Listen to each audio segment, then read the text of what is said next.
Nada es lo que parece.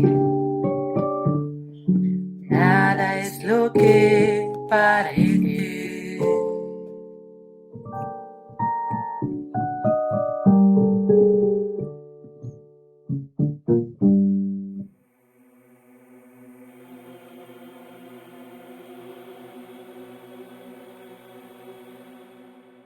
Buenas tardes, buenas noches, bienvenidos a Plural 21 y bienvenidos a Nada es lo que parece, programa número 2. Hoy hablamos de nuestros abuelos, hablamos de las residencias. Vamos a contar la historia o el final de la vida de dos personas, de Pepe y de Josep. Los dos murieron durante los 100 días del estado de alarma. Pepe murió en una residencia, Josep murió en una clínica de Barcelona. Los dos tenían más de 80 años. Los dos tuvieron problemas respiratorios. A los dos hay dudas de que los medicamentos que se les proporcionaron fueran lo mejor que se les podía haber proporcionado. Los dos fueron sedados y los dos murieron. Además, murieron solos, sin poder pasar sus últimos días y sus últimas horas al lado de sus familiares.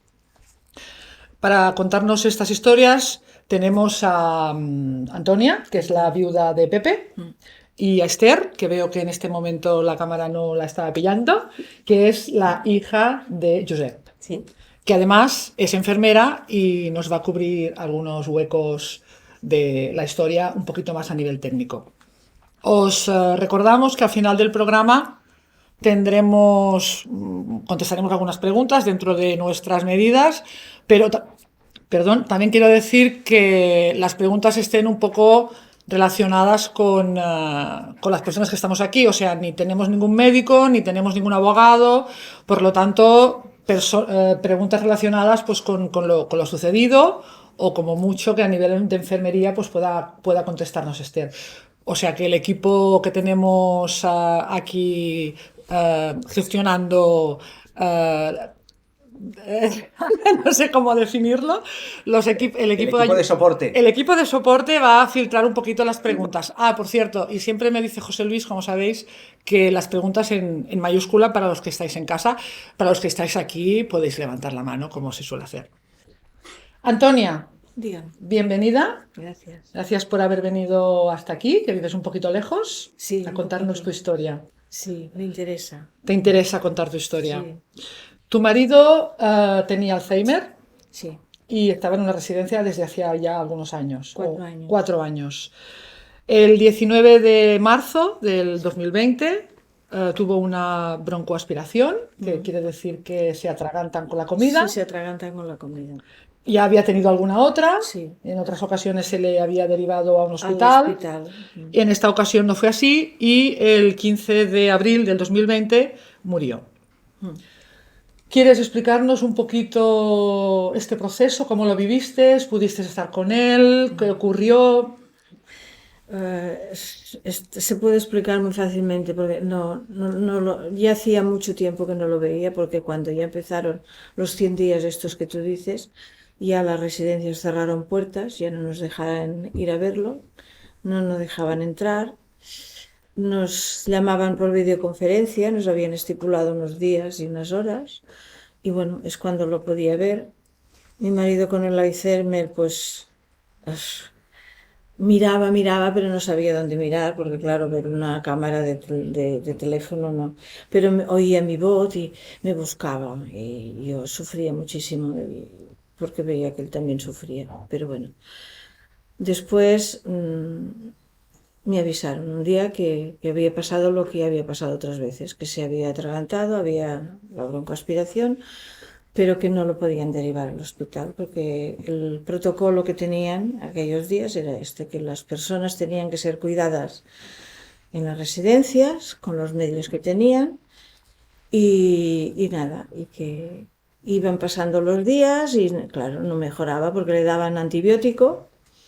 Él tenía que hacer para eso un nebulizador, ¿cómo os digo? Nebulizador. Y no podían porque decían que aquello desprendía gotitas y que podía ser un foco de contaminación para los demás. Lo tenían aislado en una habitación y yo creo que no podía pasar nada, pero bueno, los protocolos eran así y se los tomaban al pie de la letra. Total que fue empeorando y yo desesperada cada vez que me llamaban pidiendo que por favor lo derivaran al hospital y que no podían y que no podían, hasta el día que me llamaron, que había empezado a dejar de comer, que ya estaba empezando a tener un poco de fiebre, pero tampoco estaba tan mal, pero que avisaron a la doctora y les habían dicho que, bueno, entró la doctora sin mirárselo, sin entrar en su habitación, sin hacerle visita, les dejó la morfina ahí encima, la vía, y dijo, sedadlo. Y me avisaron a mí para esto. Y entonces, bueno, me llamó el doctor y yo diciéndole al doctor que por favor, que porque no lo derivaban al hospital, que si lo derivaban al hospital mi marido igual tenía alguna posibilidad y que no podía porque el protocolo le había exigido hacer esto y que él había tenido que escoger y que no le quedaba más remedio. Y yo le dije, una de las cosas que le dije, digo, bueno, digo, si a mí me pasa lo mismo y yo estoy en la residencia, también me harías lo mismo. Dice, no, porque claro, tu marido es dependiente total. Dice, y me puso como ejemplo una señora que había allí, que majísima, que supongo que aún está, de unos 50 años, que sufre de, ¿cómo se dice? Esclerosis múltiple, o no sé. Esclerosis múltiple. Estaba en una silla de ruedas completamente, no podía mover nada, solo la cabeza. Y me dijo que, claro, si le hubiera pasado a esta persona, pues él también había tenido que escoger con todo el dolor de su corazón y que habría hecho lo mismo.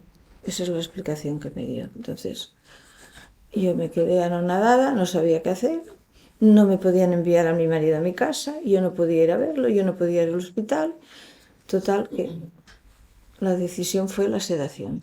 Sí, además creo que tuviste que firmar el consentimiento para poder sedarlo. Porque No, además... firmar no. Sí, No, sí, yo no sí. firmé nada. Estabas informada, por lo menos. Ah, Porque estaba informada. Estabas informada y tuviste que aceptar de alguna manera. A ver, no me quedó más remedio. No, no, si no lo porque estoy cuestionando. No, Estoy no, diciendo que es al final la responsabilidad recae me la hicieron recaer encima mío porque me cuando enseñaste el documento que decía que te habían informado y que estabas de acuerdo. que estaban informada y yo le dije, a ver, es que sí, ¿qué puedo hacer? Yo no quiero que sedéis a mi marido, quiero que lo curéis.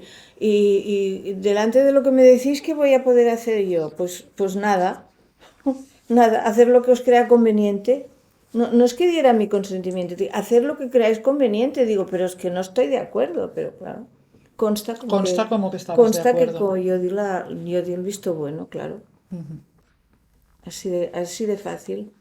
Quiero hacer constar, porque lo he preguntado, que en la residencia no había contagiados. O sea, No. ni residentes, No ni había personal, no había ningún negativo. ningún contagiado Ningún y mi contagiado. marido tampoco era COVID. Ni Es era que paciente no. de COVID, Después, más adelante, supongo que hubo alguno, pero en el momento que pasó esto, además la residencia, te digo, se actuó muy bien porque ya cuando empezó estos 100 días, antes de que empezara, no tenían material, lo pidieron. Con el ayuntamiento se pusieron de acuerdo y con la máquina de limpieza iban a desinfectar hasta 2 y 3 veces al día si era necesario. Ya separaron a los residentes en lugar de 2 comedores 3, tomaron muchísimas precauciones, pidieron material, que ya te lo he contado alguna vez, y cuando les llegó el envío del material, pues Sanidad se lo confiscó. Así de claro. Sí, una de las cosas que ocurrieron fue que material que iba para las residencias fueron confiscados en el aeropuerto, en los puertos, y Sí, no les llegó. donde sí. EPIs y mascarillas y cosas de estas. Todo, habían pedido todo y no. El programa Salvados de La Sexta contactó con Antonia Sí. para un programa que hicieron lo emitieron en enero del año pasado, del 2021. No me acuerdo A ti te bien. grabaron, si no recuerdo mal, en diciembre del Sí, vinieron 2020. a mi casa, sí. Fueron a su casa, la entrevistaron para un programa en el cual participaba el entonces ministro de Sanidad, señor Salvador Illa, en el cual le mostraban en una tablet, pues le muestran casos y entonces le decían preguntas. Buscaban la manera de limpiarle la cara a Lilla para ponerlo en la Generalitat. Así de claro. Y así de claro. Sí. Sí, porque curiosamente el señor Salvador Illa fue ministro de Sanidad de España de enero del 2020 a enero del 2021. O sea, se chupó, por decirlo suavemente, justo todo el inicio de la pandemia. Es el responsable político sanitario de España en todo este año, y en enero del 2021 se retira para presentarse a las elecciones catalanas. Y en estos momentos pues es el secretario general del Partido Socialista de Cataluña y jefe de la oposición. En estos momentos el responsable sanitario. Así que, bueno, pues nada, te graban el programa porque tú tienes ganas de denunciar esto públicamente y tú estás esperando pues que se emita. ¿Y qué ocurre? Pues que no lo emiten. Todo el mundo esperando. El programa sí. El programa sí, pero además es que yo, de la manera que acabó el programa, supongo que acabó antes de tiempo. Ya te digo, el vídeo no salió a la luz. Y bueno, cuando hablé con la periodista, me dijo que bueno, que no lo habían podido emitir, habían estado trabajando toda la noche para montarlo, y que la jefa del gabinete de prensa de este señor le había dicho que el vídeo no pasaba, y punto. Que no, que el programa se acababa allí, y se acabó el programa de una manera muy rara, ¿sabes? Como cortando. Habían pasado antes, al principio, un vídeo de un señor que también había perdido, no sé si era su madre o alguien, en una residencia, pero dijo solo 2 frases, ¿eh? Solo dejaron, no sé qué vídeo habían grabado, pero solo dijo 2 frases, que su madre había muerto de tal y cual, pero ninguna opinión ni nada. Y no salió ningún vídeo más. Nosotros esperando que al final saldría el nuestro, pero no salió tampoco. No sabemos lo que ocurrió. No. Yo tengo que decir que he llamado a la periodista del programa de Salvados, que me proporcionó Antonia los datos. Estoy hablando con ella, una chica muy amable. Muy amable, muy maja. Y la información que a mí me dio cuando le pregunté por qué no se había emitido es que había sido un problema de minutaje, que se les había alargado el programa demasiado y que habían tenido que recortar. Esa es la explicación. Te aseguro que no se alargó el programa, te aseguro que no.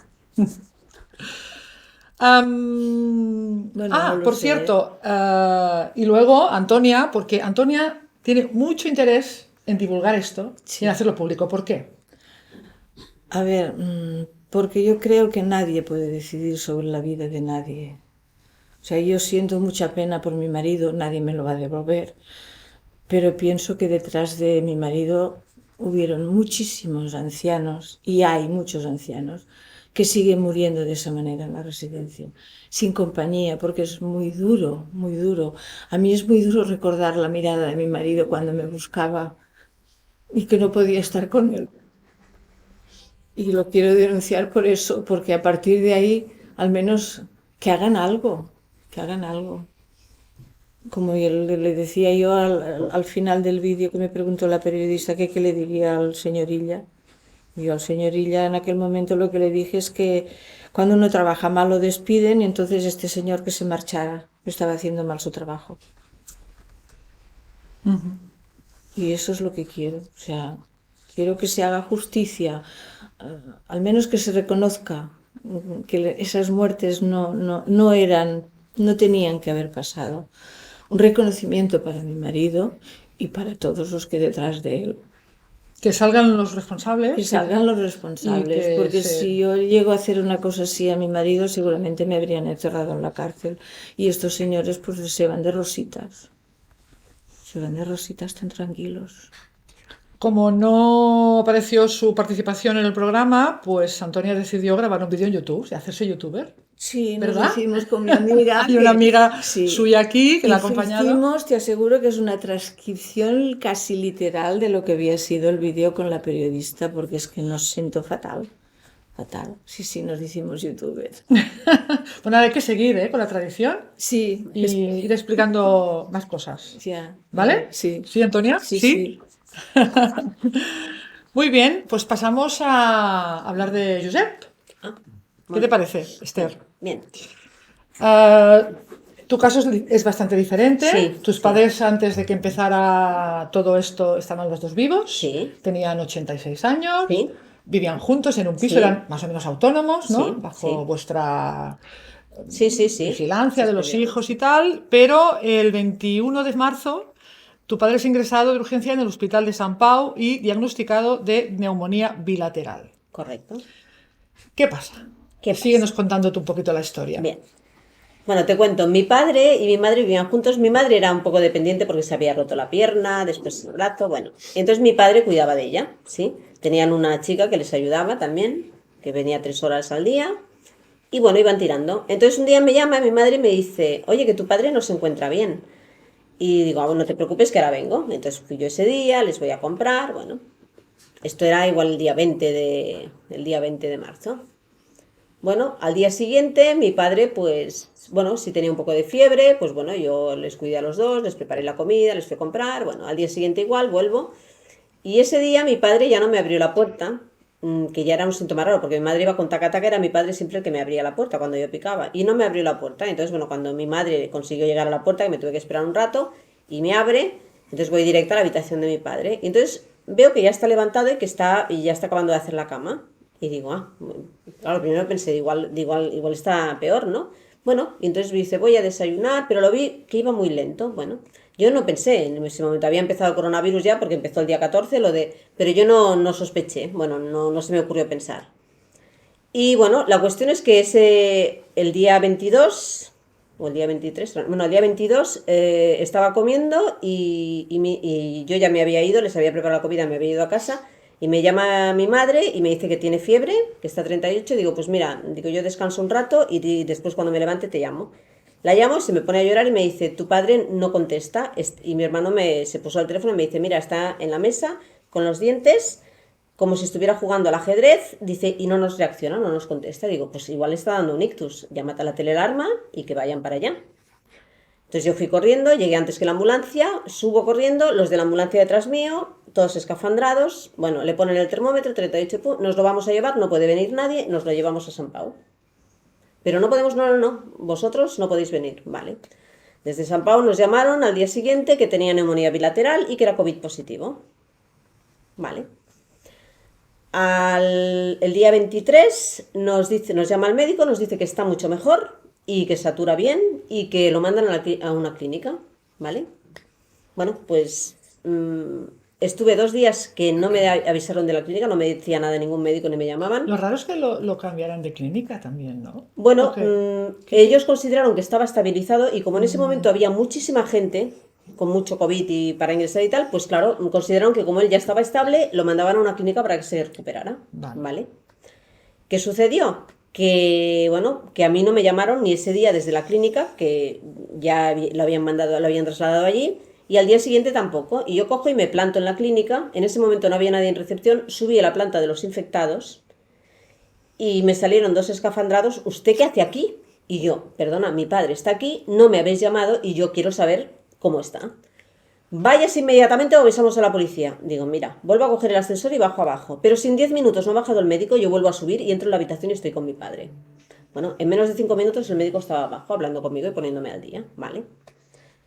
Bueno, ahí nos informaron, ¿vale? Estaba ingresado. Entonces, pues cada día que iba pasando, yo llamaba al hospital y decía si me dejarían entrar para estar con mi padre. Me decían que no se podía. Finalmente, poco antes de que muriera, que allí estuvo 17 días, me parece recordar, el día antes, o 2 días, 3 días antes, me dicen, mira, ahora hemos tenido una reunión, te dejaremos entrar, pero tienes que estar hasta que se muera y después tendrás que estar 15 días aislada. Y yo les dije, pero vamos a ver, digo, yo ahora estoy cuidando de mi madre, que es dependiente. Yo, si entro, estoy con mi padre, pero yo 15 días no puedo estar sin mi madre, que es dependiente. Yo la tengo que cuidar. Pues entonces no te dejamos entrar. Vale, pues ya está, así se quedó. Bueno, entonces, la cuestión es que mi padre lo acabaron sedando y acabó muriendo, ¿sí? Entonces, ¿Os pidieron autorización a vosotros para la sedación? Por teléfono nos informaron que lo iban a sedar. ¿Os informaron? Sí. Ya está. Y así fue. Entonces, yo lo que hice, después de que muriera mi padre, pedí la historia clínica. Bueno, porque no nos dejaron ni ver el cadáver. O sea que desde que se llamaron a tu padre, ¿sí? Que tú ya no estabas, no lo volviste a saber. No lo volví. volví. Ni tu madre, ni yo, ni mi madre, nadie. ¿Hicisteis videoconferencia? No, hice una llamada que conecté, pero no era de vídeo. Era de voz. Sí, porque mi padre no tenía un móvil de estos que son más rudimentarios, no tenía. Y entonces, pues bueno, conecté a mi hijo que estaba en Sardañola con mi hermano, mi madre y mi padre. Y entonces tuvimos una conversación que nos despedimos de él. Nos despedimos de él porque mi padre intuía que aquello se iba a acabar, ¿vale? Lo que no esperábamos que se acabara de esa manera, pero bueno. Entonces sí que nos despedimos, hicimos una despedida que entonces mi padre al finalizar todos de decirle cosas dice, pero jolín, parece que me esté muriendo. Nos lo soltó así. Es que no lo parece, es que Y bueno, fue lo que pasó, ¿no? Pero bueno, fue muchos días antes de que muriera esto. Fue al cuarto día de estar allí en la Pero tú clínica. no lo volvisteis a ver. No, ni el cadáver vimos. Es que Ni el incluso, cadáver. ni el cadáver. Por cierto, es verdad, ¿qué os dijeron de los cadáveres que hicieron? nada. Los quemaron, el mío lo quemaron. Lo quemaron y Eso, Sí, todo- bueno, ah, a mí me preguntó la funeraria qué Vale. quería hacer y claro, yo, como él es de Vélez y mi intención era trasladar un ataúd, es mucho más complicado. Entonces no me gustó, pero opté por la cremación. vale. Pero Pero verlo, no hubo entierro tampoco, no, ¿no? Porque en esa época no No, habían no, entierros. no, O sea, y- No. no os podéis despedir, No. no hay entierro, No. no hay ningún ritual como para decir No. adiós. O sea, es como que ¿qué ha pasado, y no? yo fui Correcto. llamé a la funeraria y le dije si me lo dejaban ver y dice, no, no vengas, podrás ver el ataúd, pero yo no te lo puedo abrir. Y mi marido no había muerto por el COVID, pero bueno, no lo pude ver. Seguimos. Ahora que has dicho lo del entierro, si me permites, Alicia, porque precisamente después de morir mi padre, 25 días más tarde, mi madre le dio un infarto y murió también. Y entonces hicimos ya el funeral de los dos juntos y ahora acabo de mirar Cuando la se fecha. pudo, Cuando digamos, se pudo. Y acabo de ver la fecha, lo hicimos el 20 de octubre. O sea, ¿Cuántos murieron en meses abril, después el 20 de octubre es cuando hicisteis hicimos un el funeral de los dos, sí. Y con poquísima gente, porque claro, tampoco podías... Bueno, Sí, yo pero... a los pocos días hice una misa, pero nada más. ¿Y tú crees que está relacionada la muerte de tu madre con lo que ocurrió con tu padre? ¿Cómo vivió él el Hombre, final? evidente. O sea, mi madre seguro que no tenía Murió COVID. de un infarto así de repente, Sí, ¿no? sí, de madrugada. De Sí, sí, madrugada. sí. Pero hombre, pero ella seguro que COVID no era, porque o sea, yo le tomaba la saturación de oxígeno, le tomaba la temperatura diariamente, le miraba cómo estaba del azúcar, pero mi madre tenía 2 problemas de corazón. Aparte, bueno, era diabética, hipertensa, pues... ¿Y qué hay del historial médico de tu padre entonces? Bueno, ¿Qué has encontrado? vale, esa ha sido la Como sorpresa. enfermera creo yo que tienes un poquito más de conocimiento de estas cosas. Bueno, a ver, yo estudié enfermería, pero no he No has ejercido. ejercido No he mucho, ejercido porque vale. estudié también a raíz de una enfermedad y no he podido ejercer. Pero tengo muchas amigas enfermeras y médicos, eso sí, ¿vale? Entonces yo había sacado el informe, pero no lo había mirado con minuciosidad, ¿sí? Y justo cuando me invitaste a venir aquí, le pedí a mi hijo, oye, tráemelo, que lo tengo en el cajón, voy a mirarlo. Bueno, la primera sorpresa, veo que sí, que el informe de San Pablo, que bueno, que estaba más o menos bien, salió de San Pablo, el oxígeno iba con un ventilador, pero tolerable, bien, y de repente veo en el parte de enfermería de la clínica donde lo llevaron que le ponen 2 fármacos que no estaban pautados por el hospital. ¿Y qué fármacos eran? El haloperidol y el orfidal, ¿Qué son? que son un antipsicótico y un relajante, ¿no? O como le diríamos, el orfidal, para dormir, para estar... Para sí, que no molestara. para que no molestara, exacto. Le meten... O sea, que no le dan ningún tratamiento para lo que tiene él. No, sí, Ah, sí, vale, sí, porque... esto más a más. Sí, Vale, porque de San que Pablo... no estaban pautados No estaban pautados, eso es lo que me sorprendió, porque de San Pablo venían una serie, la hidroxicloroquina, bueno, la hidroxicloroquina no sé si le quedaba, no, ya se la habían dado, no sé si ponían, bueno, algún antibiótico, le ponían... Ahí sí que le trataban para la COVID. heparina. Porque él sí que Sí, salió sí, positivo. le habían tratado para COVID, ¿Y, correcto. ¿Y con qué le habían tratado? Con la hidroxicloroquina y con ceftriaxona y azithromicina, que bueno, sí, antibiótico y el antivírico la hidroxicloroquina. Pero bueno, y también le ponían el paracetamol, me parece, le habían puesto también para el estómago el Almax, bueno, habían puesto una serie de fármacos. Pero de repente veo que el primer día ya le meten el haloperidol y el orfidal, que eso no pega ni con pintura, y menos porque mi padre ni había tomado nunca un antidepresivo ni había tomado nada de esto. Entonces, ¿para qué es? Para que no moleste, supongo, evidentemente, ¿sí? Y no solo eso, a los 4 días ya empezaron con la pauta del mórfico, ¿sí? Y entonces ya pararon la medicación, creo que con la medicación que había salido de San Pablo estuvieron 6 días, pero después ya se paró. Y mi padre... ¿Y quién y por qué da esa instrucción de tomar Bueno, morfina? yo creo que era porque mi padre se iba quitando la mascarilla, ¿sí? Entonces su saturación de oxígeno bajaba. ¿Qué pasa? Que hubiera sido conveniente tener a alguien al lado, ¿sí? Pero no podía haber nadie a su lado. Entonces, ¿qué pasa? Los turnos que te vienen 3 veces al día, desayuno, comida y cena. Mientras lo dejan solo. ¿Qué pasa? Que lo dejaban solo, mi padre se quitaba la mascarilla y desaturaba otra vez. Entonces, pues, ¿qué hay que hacer? Claro, a mí no me dejaban entrar. No podía tener a nadie al lado que estuviera con él. Entonces, pues acaban sedándolo y adiós. Y eliminándolo.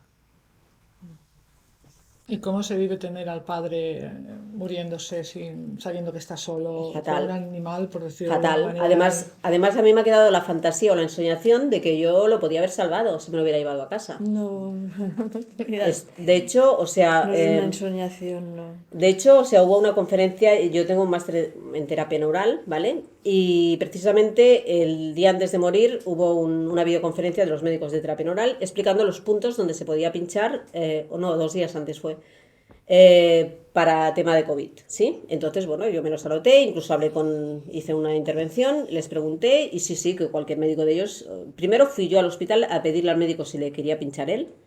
Primero si me dejaba entrar, me dijo que no, si le quería pinchar él no. Entonces le dije, vamos a ver, digo, si han pasado ya 13 días o 14 días y ya ha tomado los medicamentos, digo, ahora seguramente es COVID negativo mi padre, ¿podría yo entrar? Y me dice, probablemente sí, pero aquí no tenemos para hacer test y comprobarlo. Perfecto. O sea que realmente, claro, ya habían pasado los días, mi padre ya no era contagioso, pero aún así lo tenían en una planta de contagiosos que no podía tener nadie a su lado y yo no podía entrar. ¿Y qué tanto por ciento pudo tener que ver el miedo que pasó tu padre en cómo acabó la Mucho, cosa o el mucho. que pasó Antonio? Porque Mucho, estás mucho, solo, mucho, estás lejos de la familia, no sabes mucho, qué está mucho, pasando, mucho, una situación que mucho. nadie sabía lo que estaba pasando. Si encima estás encerrado solo en una habitación, te puedes Total, imaginar. total, sí, O sea, total, eso degenera cualquier... Aunque no tengas total, nada, te vas a poner mal. seguro, Pues si encima no estás muy bien, seguro. No, y así ha pasado con tantos miles y miles de personas. Muchos. probablemente sí. Pues es el momento de hablar de un tema interesante que es el de la sedación. Se habla mucho de la sedación. Normalmente tengo entendido que se aplica pues cuando un enfermo está pues, terminal, Sí, para si está sufriendo. sí. Sí. Incluso sé que a veces se aplica ni siquiera sin que esté sufriendo por automatismo. En Y este si la momento, familia sí, no dice que no, pero es como que igual que hoy en día se nace de manera inconsciente, se pretende que todo el mundo muera de manera inconsciente. correcto, sí, ¿Vale? sí. Pero por algún motivo en los últimos tiempos hemos estado viendo, o oyendo, o escuchando, o nos han dicho en las noticias, o hemos escuchado casos como el vuestro, en los cuales tenemos todos la sensación de que se ha estado abusando. Sí, sí, Y cuando se abusa de la sedación se puede convertir en una eutanasia sí, ilegal, ilegal. aplicada de esta manera, porque Sí. aunque tenemos un país en que la eutanasia es ya legal, requiere unos requisitos, unos permisos y unas cosas que no serían los casos. Por lo tanto, hablemos de la sedación. ¿Tú no has aplicado directamente? Yo no he aplicado directamente porque no he trabajado como enfermera, porque cuando estudié enfermería, incluso cuando me fui a colegiar, dijeron, es que es la primera vez que nos pasa a alguien que se colegie y que no podrá trabajar, porque yo tengo una esclerosis múltiple y, bueno, tuve muchos brotes y me incapacitaron. Entonces, bueno, a raíz de la enfermedad, pues estudié enfermería porque dije, bueno, me ofrecen pincharme de por vida, pues voy a estudiar a ver. Y la verdad es que me gustó mucho la profesión enfermera bueno, y he seguido estudiando. Pero no he trabajado en sedación, pero he vivido casos, ¿de acuerdo? Por ejemplo, mi marido actualmente está con un cáncer también y el año pasado le provocaron una peritonitis también en el hospital y estuvo a punto de palmarla en casa y vino el equipo de padres y la doctora me dice, mira, dice, si tuviera 90 años lo sedaba, dice, pero como tiene 50, lo mando al hospital para ver y si realmente había sido un error del hospital, entonces le estaba yendo, bueno, la cuestión es que se salvó, ¿no? Pero que también había sido un error médico, no he denunciado ni nada porque no sé de hacer cosas de estas, pero estoy viendo bueno, sedaciones cuando se aplican, normalmente cuando ves que la persona no tiene posibilidades de salir, ¿vale? Por eso se acostumbra a utilizar en personas mayores, si les ha dado un ictus, por ejemplo, que es irrecuperable, o en momentos de la vida en que parece que ya te queda poco para que no sufra la persona, ¿vale? Yo recuerdo a mi suegro que había tenido un ictus y le pusieron sedación y recuerdo los días que lo había ido a ver sin sedación y cuando le pusieron la sedación y fue cuando me empecé a cuestionar si realmente los mórficos funcionaban. La sedación normalmente es un cóctel de mórficos, o sea, no te utilizan un solo, sino que utilizan varias. Bueno, aquí hay compañeras que lo pueden saber mejor que yo porque son enfermeras de más años y ellas han trabajado mucho. Pero recuerdo que en la cara de mi suegro, una vez puesta la sedación, era yo el día que lo vi era de sufrimiento. Entonces pensé, ¿cómo es posible? Digo, sí, precisamente le están poniendo esto para que no sufra y es el día que le veo más crispación en la cara, no sé, me sorprendió. Entonces fue cuando empecé a plantearme si realmente esto de la sedación es... Claro, no sabemos lo que siente la persona que lo está recibiendo. Teóricamente sí. Pero la morfina, en teoría, quita el dolor, en teoría, Sí, ¿no? sí, sí, En sí, teoría sí, no, en sí. la Y funciona, práctica, y funciona, sí, funciona, sí, funciona. pero entonces, No sé, el ser humano está compuesto de muchas cosas, no sé. Yo me pregunto, quita el dolor, pero quita la mente. Y yo he visto sedar a mi sobrino con 58 años, que tenía un cáncer de pulmón. Y bueno, sí, estaba allí, lo sedaban porque no quedaba más remedio, o sea, se estaba muriendo. Pero yo creo que él seguía, su mente seguía viva y seguía sintiendo cosas porque nos escuchaba y, o sea, yo no sé hasta qué punto se quita el sufrimiento de la persona que se está muriendo con esto, porque creo que la mente continúa. bueno, es que el sufrimiento tiene un gran componente emocional. Creo, ¿eh? Creo. Tiene un gran componente. El mismo, si pudiéramos medir el dolor, una Sí, persona lo puede sentir así, otro lo puede sentir así, en Menor, función de exacto, dónde estés, con exacto. quién estés, si te están mimando, si te están correcto. Es que arropando, esto si te es están... muy... Entonces, Ya. un Pero calmante lo que puede hacer es muy relativo es Sí. en calmarte el casos así. dolor, pero la mente está ahí. Y yo vi el final de mi sobrino y la verdad es que yo creo que su mente estaba allí.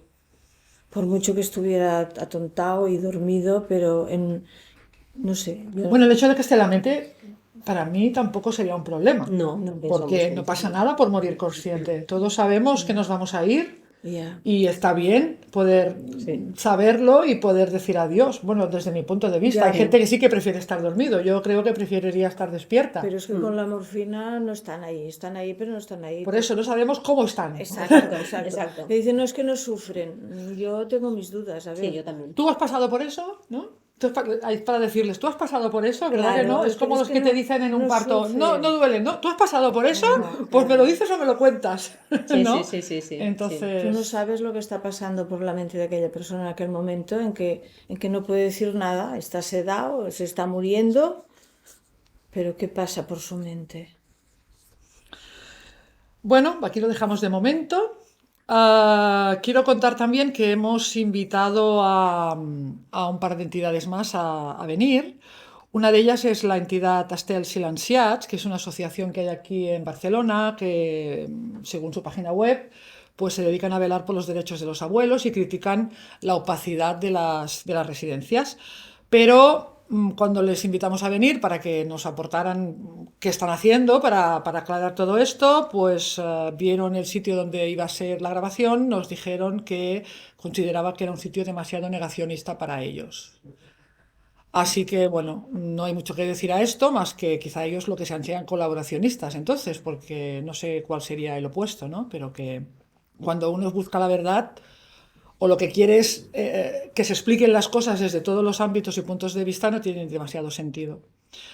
También hemos invitado a, por cierto, que podemos ir preparando la pantalla porque tenemos una pequeña sorpresa. Hemos invitado también a participar a un grupo de residencias que se llama Lunada, que precisamente es del grupo donde estaba el marido de Antonia. Es un gran grupo, tienen 17 residencias por Cataluña y les hemos invitado a participar también, porque claro, pues ellos pues tienen muchísimo personal, tienen médicos, enfermeras, gerontólogas, etcétera, etcétera, etcétera, pero en su caso nos han dicho que era por falta, les hemos avisado con poco tiempo de antelación, 2 o 3 días, y que no podía ser y que en otra ocasión. Pero ah, este grupo ha hecho un documental. ¿Lo estamos poniendo ya, José Luis? No, no, Ah, no, vale, no. perdón. Es que como lo tenía aquí en negro ya pensaba que ya salía el Lo documental. estoy Digo, que quiero preparando. explicarlo primero. Pues han hecho un documental que se llama 100 días, 100 días, en los cuales han grabado en sus residencias Han entrevistado a, bueno, médicos, tengo que decir que no vi ninguno, enfermera creo que vi una, y el resto eran cargos directivos, básicamente, directores y algún auxiliar. Pero bueno, por algún motivo que desconozco, porque no me lo han aclarado, no lo tienen en abierto. Lo tienen en la web, pero lo tienen encerrado. Yo lo he podido ver y les doy las gracias porque me han proporcionado una contraseña. Lo he podido ver. Es bonito. Yo creo que se podrían contar muchísimas más cosas. Yo contaría muchísimas más cosas con tanto tiempo y tantos medios, pero bueno, no deja de ser un intento de explicar un poco lo que ocurrió en los centros. Entonces, lo que vamos a ver ahora es un tráiler. El tráiler sí que está en abierto, luego lo colgaremos también en la web de Plural y en la mía cuando colguemos el vídeo definitivo de esta sesión y podréis verlo. Pero ahora lo vamos a poner para que lo veamos y así podemos hablar un poquito del tema. Adelante, chicos. Va arribar el carregament a l'aeroport del Prat, preparat per anar-ho a buscar. Mascaretes, bates, hidroalcohòlic, test. I aquell carregament mai va arribar a casa nostra, perquè es va confiscar. Quants anys té? 90. No podem venir. No hi ha ambulàncies, no hi ha UCI, no hi ha hospital. Oblideu-se. Estàvem treballant com si fóssim un hospital o un socio sense tenir els mitjans ni humans ni materials per poder-ho fer. Un estat de saturació baixa i febre és sedació. I li vaig dir, no, no és sedació. Dic que és derivació o tractament. Tu els havies d'agafar a la mà i estar allà fins a l'últim moment, perquè és que si no morien sols a l'habitació. I bueno, i això, i n'he agafat més d'uno. En aquell moment, on el 13 de març es tanquen les portes, el Covid estava dins. Estava dins. Que ha dit aquesta enfermera. Sí? Bueno, aquesta noia, va dir la infermera. ¿Qué te ha parecido el tráiler? Bé, ja havia vist... ¿L'havies visto? Sí, em sembla que el vídeo l'havia vist. Sí. Bueno, el tráiler es cortito, es una pequeña muestra, pero está bastante bien. Sí, l'havia vist, sí. Vale, voy a aprovechar ahora para hacer un poquito de, vistos los dos casos prácticos, digamos, ¿no? O verídicos y tal, a explicar un poco lo que pasó con las residencias, un poquito la investigación que he estado haciendo estos días. Todos sabemos que la fecha fatídica fue el 13 de marzo, 14, El 14 empezó. de marzo, que nos confitaron en casa y donde empezó el estado de alarma y bueno, hasta ahí en principio no habían habido demasiados casos ni nada, ¿no? Pues es curioso porque el 5 de marzo, o sea, no se habían suspendido ni los partidos de fútbol, ni ningún tipo de encuentro, ni nada, de nada. El 5 de marzo del 2020 el gobierno mandó a las residencias unas recomendaciones que decían: como norma general, todos aquellos residentes que presenten sintomatología respiratoria aguda deberán restringir sus movimientos lo máximo posible y quedarse en una habitación. Posteriormente, ya iniciada el estado de alarma, en el BOE del 21 de marzo, en una orden, el gobierno dice que permite a los gobiernos autonómicos intervenir en la gestión de las residencias. Y aquí hay un quid de la cuestión muy importante, porque por lo que he estado viendo, cuando se están ahora exigiendo responsabilidades de quién dio las órdenes de cerrar las residencias, el gobierno dice que fueron las comunidades autónomas que tenían la potestad de hacerlo y las comunidades autónomas dicen que fue el gobierno que dio las instrucciones y se van pasando la pelota como un partido de tenis. El 23 de marzo, 2 días después de esta orden, la Consejería de Sanidad recomienda a los médicos de atención primaria evitar el traslado a los hospitales desde sus domicilios de pacientes con síntomas de COVID-19 que sean mayores de 80 años y que tengan patologías graves. Esto era el 23 de marzo, pero la Consejería de Sanidad afirma que tras esta orden la cambió el 8 de abril, la quitó de intranet. Pero los directores de los centros de salud dicen que no se enteraron y que la versión que tienen ellos es la anterior. O sea, que en la orden de que los CAPs dejen de derivar a los ancianos, también hay una lucha ahí interna. Dime. ¿Me permites, Alicia? Claro. Mira, te puedo decir que una compañera mía que trabaja en un CAP, ¿vale? En un CAP de fuera de Barcelona, pero de Cataluña, uno de los días estos me llamó y me dijo, nos han dado la orden de que persona mayor de 80 años que nos llame no va ni la ambulancia ni va el médico a su domicilio. Hemos recibido esta orden. Y sí, se dio, está publicado. no, se dio, Pero lo que estoy diciendo es que esta orden se da el 23 de marzo, Sí. se siguió aplicando durante todo el estado de Sí, sí, alarma, sí. durante los 3 meses, Sí. pero el gobierno ahora dice que retiró la orden el 8 de abril. Pero los médicos dicen que no vieron que se retirase nunca.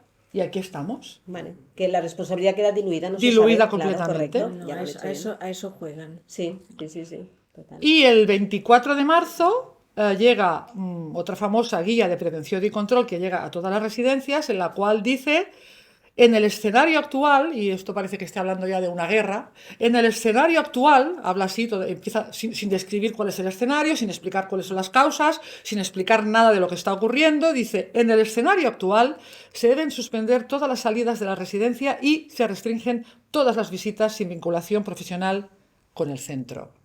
O sea que las residencias resultaron blindadas, no entraba nadie, no salía nadie. Bueno, el personal supongo que se iba a su casa a dormir en algún momento. Sí, pero eran cárceles, sí. Se convirtieron en cárceles. Sí, así fue. Así que Tú dices que parece una guerra, es que para ellos era una guerra, es que han iniciado una guerra. ahora os voy a contar una conversación que he tenido con un médico que, como quiere permanecer en el anonimato, como está ocurriendo cada vez más en este país, que todos los médicos y todas las enfermeras quieren estar en el anonimato porque parece ser que las historias que pueden contar no se pueden contar. Bueno, pues he hablado con este médico que no quiere aparecer ni quiere nada, me he inventado un nombre, se llama Doctor Pedro, para vosotros se llama Doctor Pedro.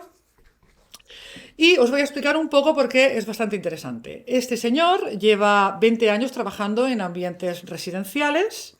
Estuvo encerrado desde el 14 de marzo en una residencia de 134 abuelos como médico responsable. Perdió 44 abuelos en 2 meses. Trabajó 42 días seguidos, 12 horas al día.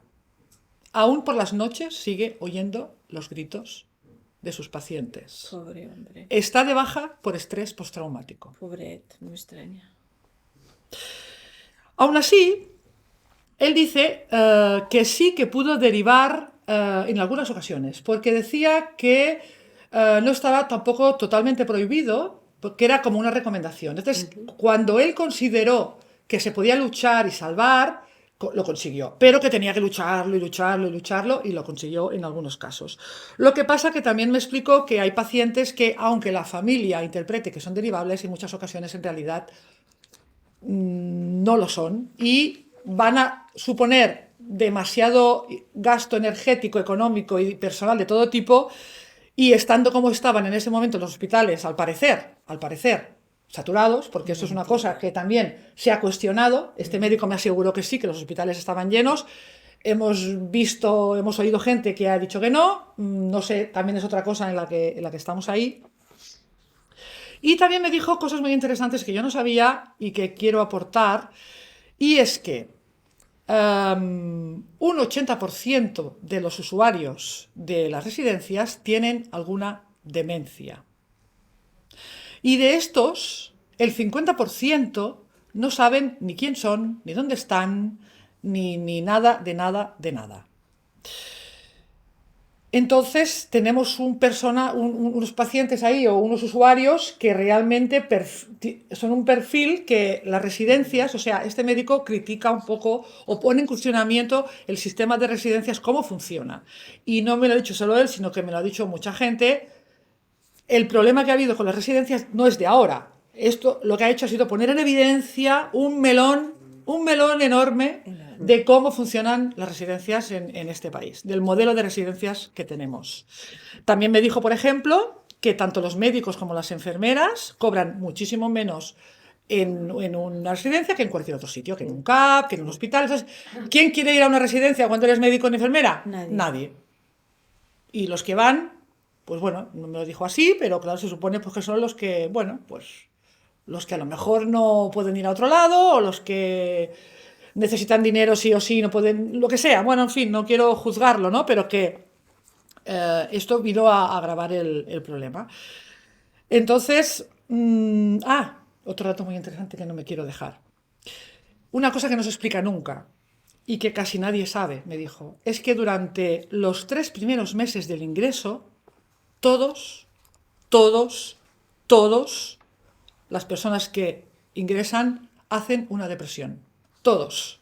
Incluso el que más contento entra, como mucho, a los 3 meses está haciendo una depresión. Seguro que sí. Y que también durante estos 3 primeros meses casi todos tienen alguna derivación hospitalaria porque tienen algún problema. Porque claro, cuando estás depresivo, estás triste, estás en un sitio que... entonces, es un gran problema. O sea, parece ser que ir a una residencia sea muy divertido porque se viste como que te vas de vacaciones, y en realidad lo que nos están contando es que nadie va contento, nadie va feliz, Nadie. todos hacen depresión. ¿Eso qué significa? Que se les empieza a medicar, seguramente con estos medicamentos que le dieron a tu padre, porque realmente muchos lo deben de necesitar. Tu padre no tomaba porque estaba pues felizmente viviendo en su casa con tu mujer, con sus hijos, ¿no? Entonces ahí empieza una rueda, una cascada que podemos llamar de intervenciones, de medicamentos, que poco a poco va degenerando que la salud de todos los residentes pues vaya empeorando y empeorando.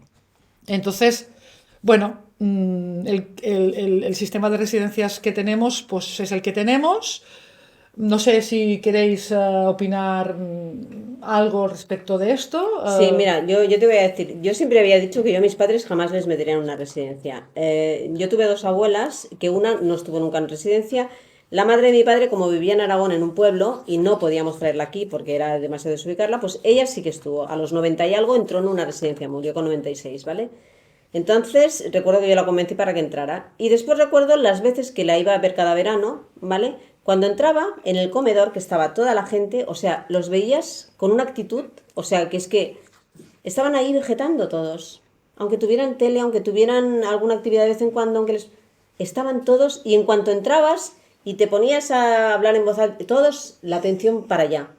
O sea, entonces me di cuenta de que necesitaban, o sea, necesitan cariño, necesitan contacto, necesitan ver gente joven, necesitan que les digas cosas.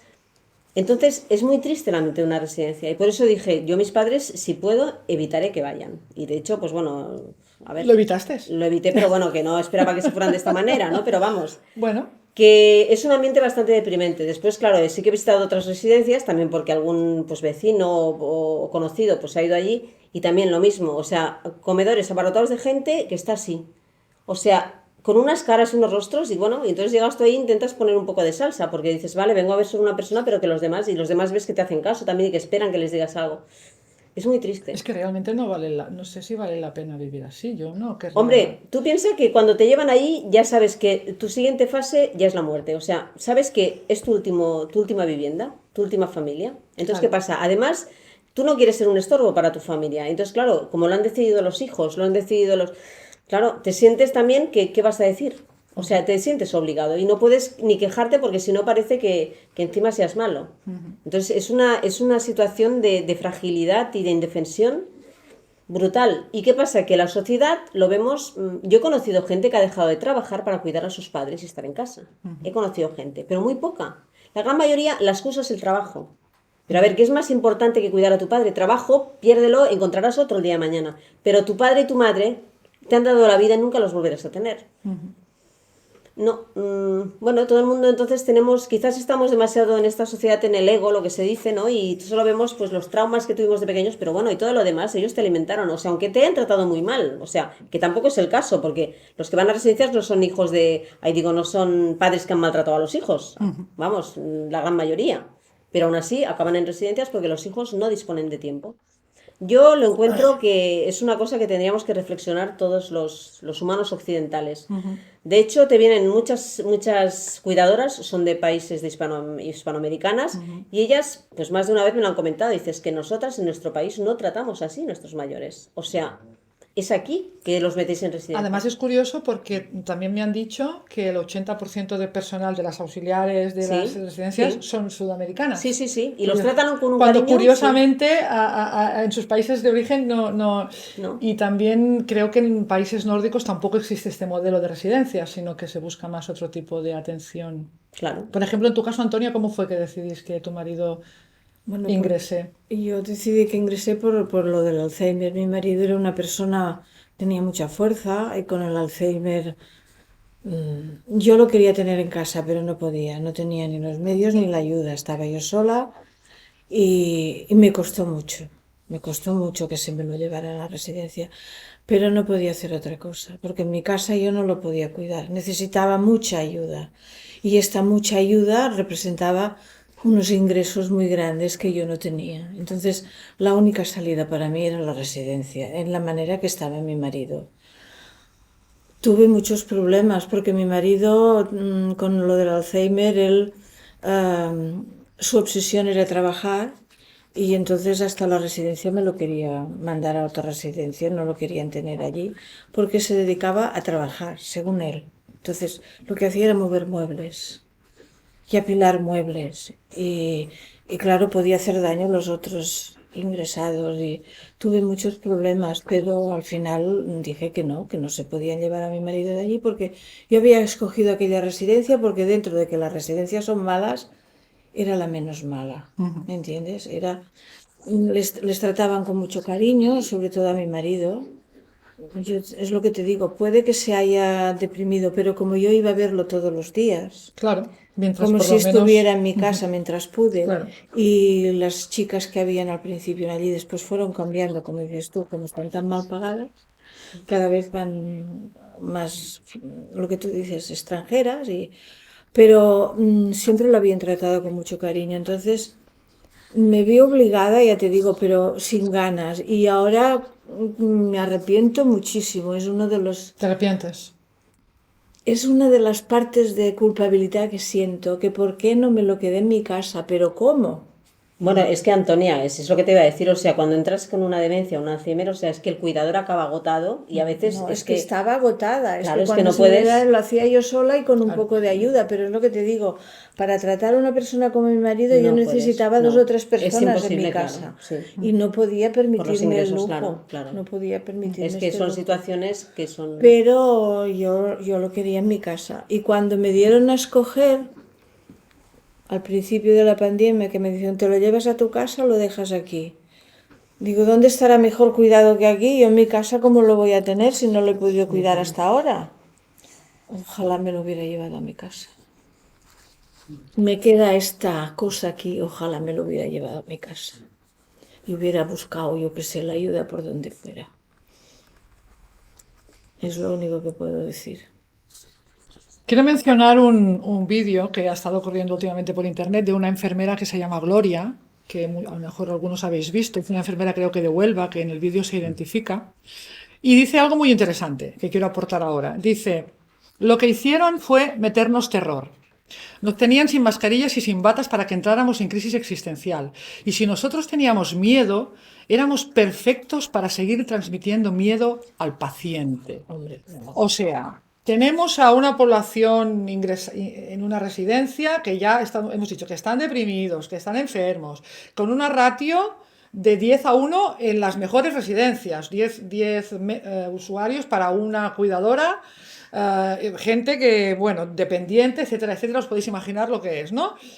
Pasa algo en el mundo, que aún no sabemos lo que fue, los cuidadores entran en pánico, la residencia entra en pánico y a estas personas que están en la situación que están, las encierran, les cierran la puerta y lo único que ven, no pueden hablar con sus familiares y lo único que ven del mundo es un astronauta que entra un par de veces al día. O sea, vamos a ver, ¿quién no se muere? O sea, cuando preguntan, ¿de qué murieron? Yo digo, ¿tan difícil es de entender Qué esto? pánico. No hace falta estar enfermo. Además, los que conocemos la medicina germánica sabemos precisamente Sí, sí, que el miedo a la muerte, el miedo que sí, produce sí, sí. problemas Sí. de respiración Sí, y pulmón, neumonías. sí, correcto. Por lo tanto, Sí. No, es evidente. no hay mucho más que Y lo decir. tienen muy estudiado ellos saben lo que se hacen. No, y aparte, o sea, yo creo que jamás en toda la historia de la medicina se han utilizado tantas sedaciones y tantos mórficos como ahora. Vamos.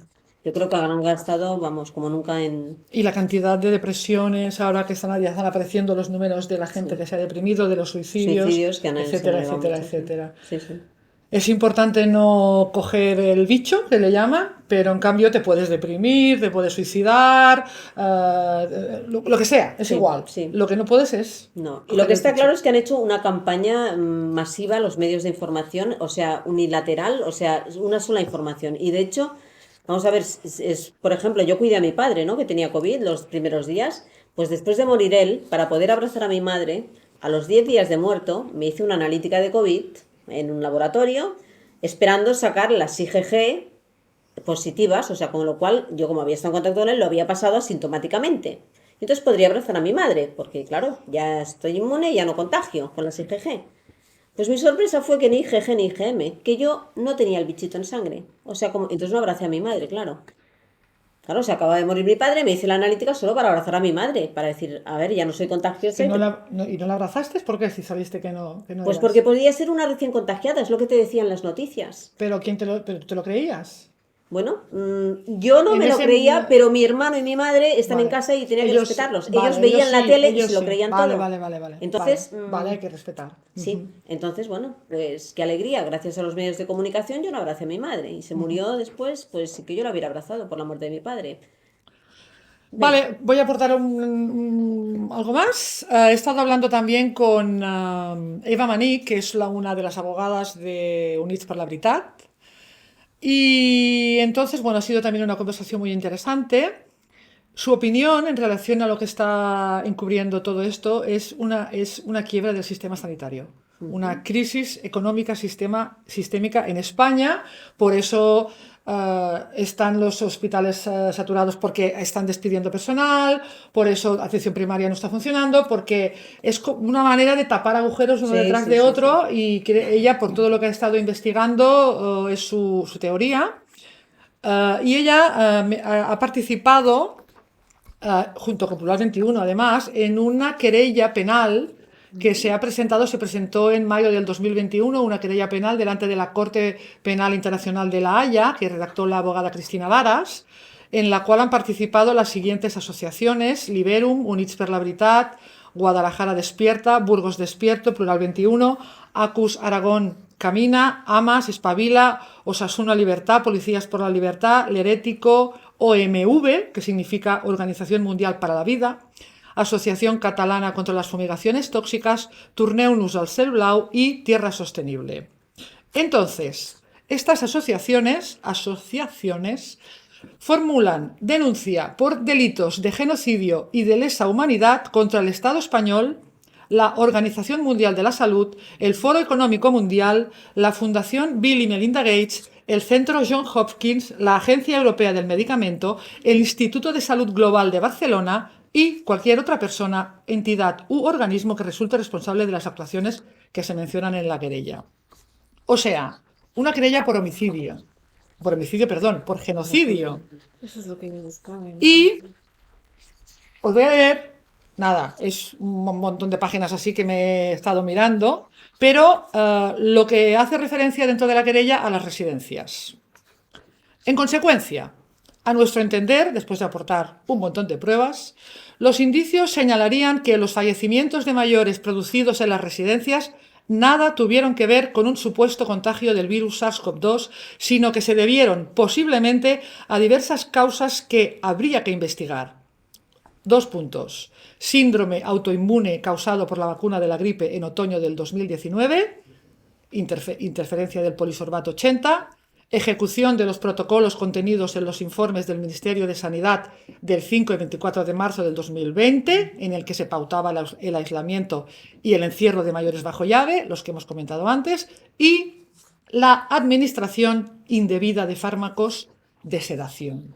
Esto es lo que consta en esta querella, que no fue admitida a trámite, por desgracia, fue rechazada, pero que me informó la abogada que siguen recopilando pruebas para volver a insistir. Pues al final estas cosas es un poco como ir arando la piedra. Jolín, sí. ¿Qué os parece? ¿No la conocías, Antonia? No, si hubiera conocido alguna de estas, mira que buscaba asociaciones y pedía ayuda a todo el mundo, dónde puedo ir y llamaba a todas las puertas, digo, porque yo lo que quiero hacer es una denuncia penal. Si yo estuve en contacto con unos abogados en Barcelona que representaban una serie de plataformas que se habían unido para quejarse, pero allí iban a la denuncia civil. Porque claro, los abogados, si hay una denuncia civil y la ganan, cobran. Como te pagan un cheque. Y como yo hablé con esos abogados, le dije, yo no quiero la denuncia civil, mi marido no vale un cheque. Digo, yo quiero la denuncia penal, quiero que los responsables paguen. Y allí ya no entra la cosa.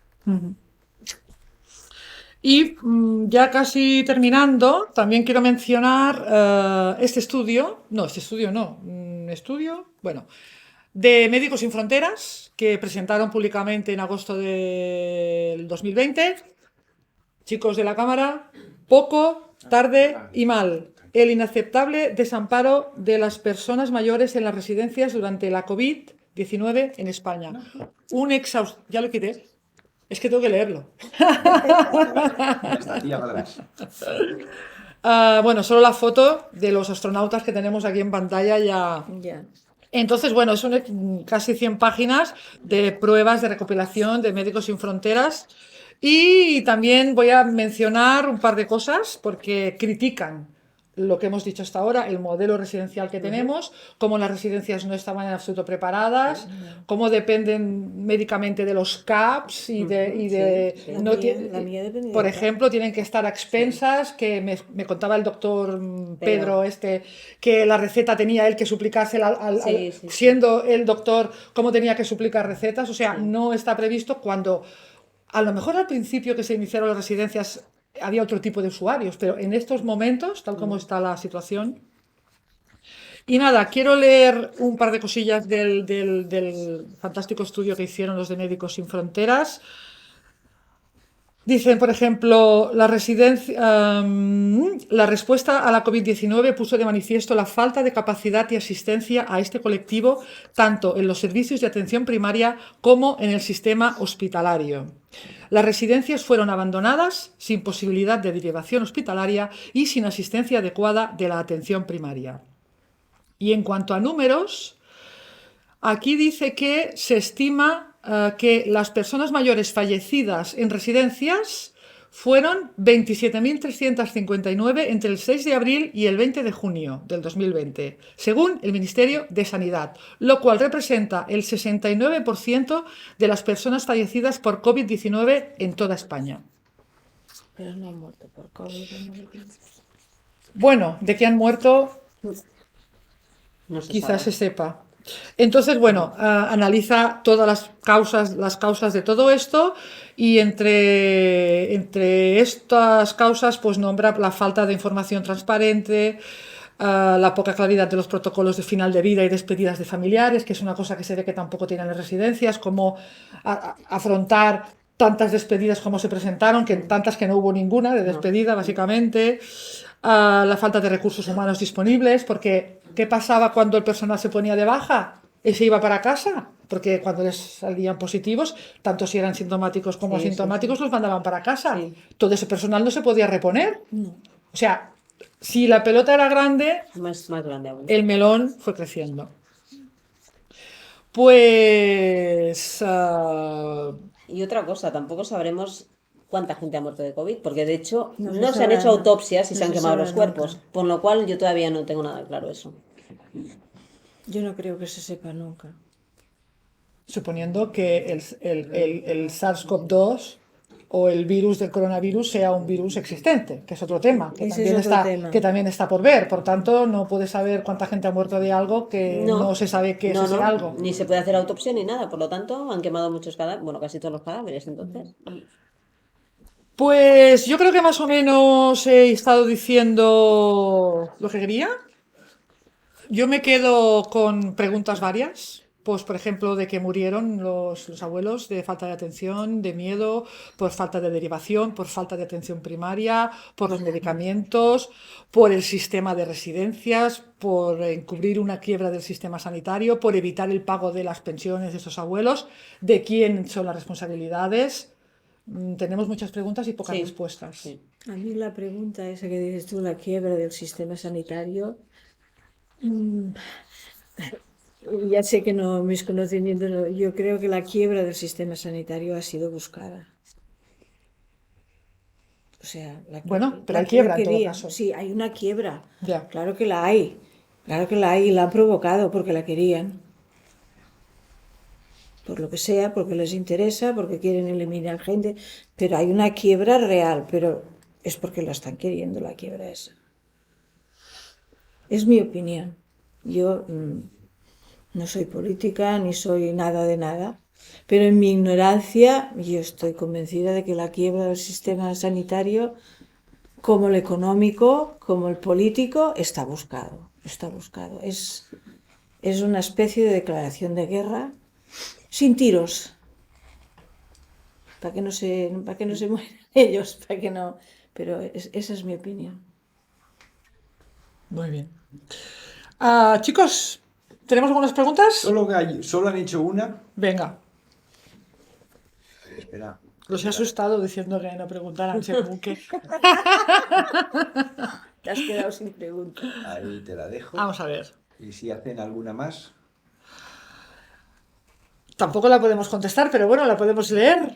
Bueno, ¿Es posible que muchos ancianos hayan muerto por las fumigaciones que realizaron dentro de las residencias? Dentro de las residencias, vale. No estamos hablando de las fumigaciones del externas. 83. Aquí quiero aportar algo, porque esto me recuerda a una cosa que me comentó... ¿El doctor Pedro? No, otra persona con las que he hablado, pero que tampoco voy a nombrar por si acaso. Esta persona había hablado con gente del ejército. Contactos particulares dentro del ejército, porque además hubo un coronel que el año pasado se declaró públicamente, pidió a la ministra de Sanidad que por favor retiraran las vacunas porque estaban haciendo más daño que bien y fue cesado fulminantemente.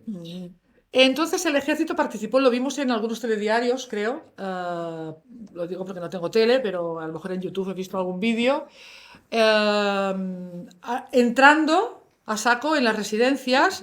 Y lo que se vendió o lo que les vendieron a ellos es que iban a limpiarlas y en realidad lo que fueron a hacer es a fumigar y a retirar cadáveres. Y lo que me han transmitido es que hay mucho malestar en el ejército porque se han sentido muy engañados, porque tuvieron la sensación de que les avisaron para ir a ayudar y en realidad lo que fueron no fue ayudar, sino todo lo contrario, que fueron utilizados. Entonces ahí sí que me hablaron de las fumigaciones estas en las residencias, que no sé si se refiere a que se rociaron con algunas sustancias. No sé si vosotros habéis oído algo. Bueno, yo había oído que se hicieron desinfecciones y se desinfectaba con agua con lejía. Pero sí que lo hacían en plan, pues y lo Y hacían con ácido láctico también.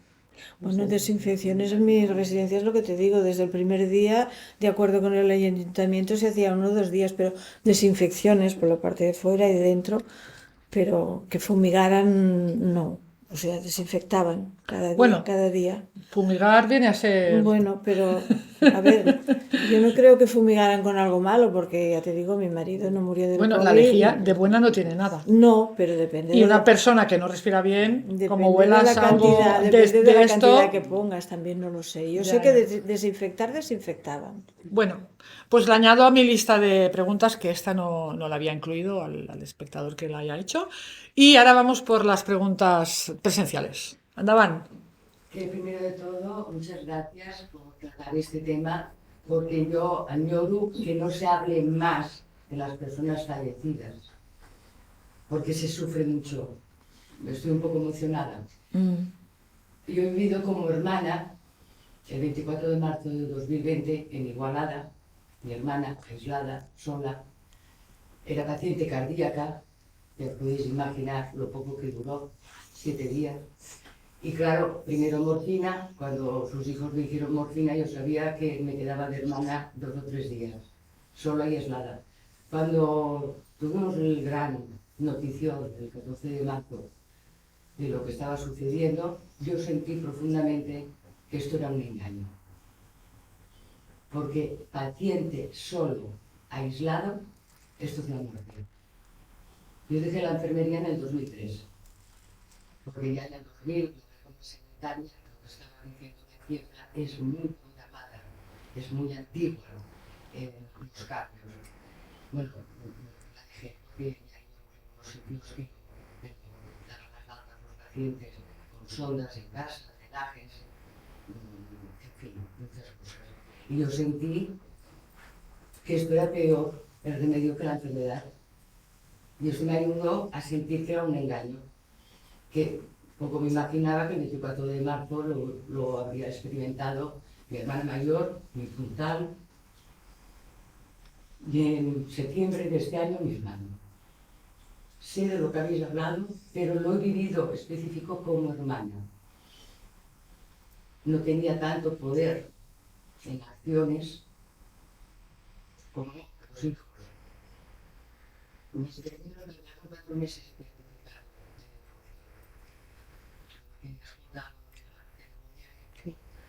y lo de mi hermano ya fue una emergencia increíble. Y lo único que he podido conseguir es hablar por teléfono, porque no tenía que atenderme personalmente el tema de la sedación. Bueno, lo único que he conseguido, pero no resuelto nada. No resuelto nada. Les he dicho cosas que son las que utilizan. Se angustian cuando decías, tu padre se quitaba el oxígeno, entonces sí por teléfono, es dificilísimo los partes. Sí. Pero él dio el consentimiento para que lo intubaran él, porque estaba consciente. A partir de ahora, cuando lo habéis intentado, ¿por qué lo volvéis a sedar? O porque se angustia. Como no se va a angustiar, sí que no puede hablar y quitar lo importante que es cesar. Pero lo único que conseguí es denunciar la inhumanidad que está. Inhumanidad, esa es la palabra. Sí. Porque esto ya no es sanidad y que evidentemente el tema que nos hizo, pues es que estoy muy emocionada. Hace años que sobramos gente y la persona mayor no interesa para nada. Es una cultura que no interesa y eso nos podemos dar cuenta, pues, bueno, móviles, ordenador. Yo tengo otra hermana que entró en el pánico, no sale de casa, fíjate, pues hemos empezado, no tiene ordenador. O sea, quiero decirte que las oficinas de los bancos las han anulado. No están cerca de tu casa, no te atienden. Sí, sí. Bueno, tú haces una reclamación por un móvil, no llegas al final de la reclamación porque te has perdido. Y os podría decir muchos ejemplos de los todos. Bueno, la pandemia. Bueno, incluso Sant Jordi, yo hacía enfermería y me formé como actriz. Esto no es actriz. Hice un spot para el Día del Libro. Sí. Y me hicieron el guión, que era una nieta, por ordenador, me arreglaba un libro. Y yo me atreví a decirle, lo haré, porque conocía a su mujer, si me dejas decir que el gran regalo que yo quiero recibir es un abrazo. Me dijeron que sí. Lo vi el montaje, se oye esta palabra, queda clarísimo cómo quieren eliminar a las personas mayores. Soy descarado. Sí. O sea que muchas gracias de verdad, porque yo, a lo mejor como ella también intenté, digo, se habla poco del tema de los fallecidos, el impacto de ellos, el nuestro, y yo creo que la sedación anuladamente. Creo. Sí. Porque a mi hermano no tuve la posibilidad solo de ver sedado, porque dijeron que hizo un infarto, ya nos podían haber avisado, no respondía ni al susurro del oído. Con sedación anulas los órganos. ¿Cómo vas a ayudar a recuperar a un ser humano? Te están anulando. Los niños, los pulmones. ¿Cómo lo vas a ayudar? Esto había muchos años que se está haciendo. Con compañeras por la vida, si nos hablamos, y yo digo, pero ¿no os acordáis que esto llegábamos a un era un máximo, no hay nada que hacer con este paciente, pues ya se la dejo. No, se anulan los órganos. La mente es algo muy abstracto, pero si tú anulas también el corazón y anulas, que es el que dispara los inputs cap al cervell, Sí, sí. i el meu germà la força la tenia a la ment. La tenia a la ment. Y disculpa porque... Gracias. No, gracias por por compartir. Yo creo que se debería como... Sí, me encanta que se hayan hecho estas querellas. Bueno, porque yo creo que todavía la gente está... Todavía los que estamos vivos no lo hemos digerido de alguna manera porque todavía no ha terminado. Entonces, seguramente cuando termine, si es que termina, todo esto aparecerá de alguna manera, ¿no? Sí. Sí. Es considera poc. Algo passa, això. Bueno, hay una vergüenza, hay una culpa, hay un... Claro. De los fallecidos. No. Y ya te digo, los médicos tampoco quieren hablar ni... Bueno, Es mira, hablar de ellos y es contagiarte. y yo en donde vivo, he dejado de hablar de mi marido, porque lo primero que hice, cuando me hablaban, dice, ay, pobrecito, ahora al menos ya descansa, ¿no? Lo que te dicen las historias.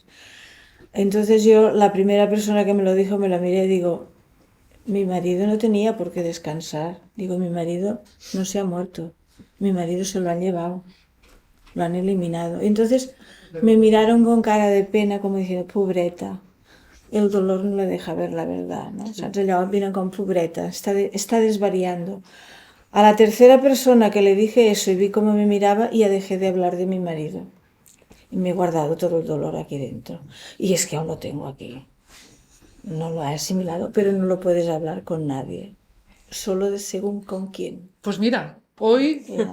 has podido... Hoy he podido y con mi amiga y alguna que otra persona allí en el pueblo, pero en general no puedes hablar de eso porque te miran con cara de pena como diciendo, pobrecita, con ese dolor que tiene y qué cosas dice, ¿no?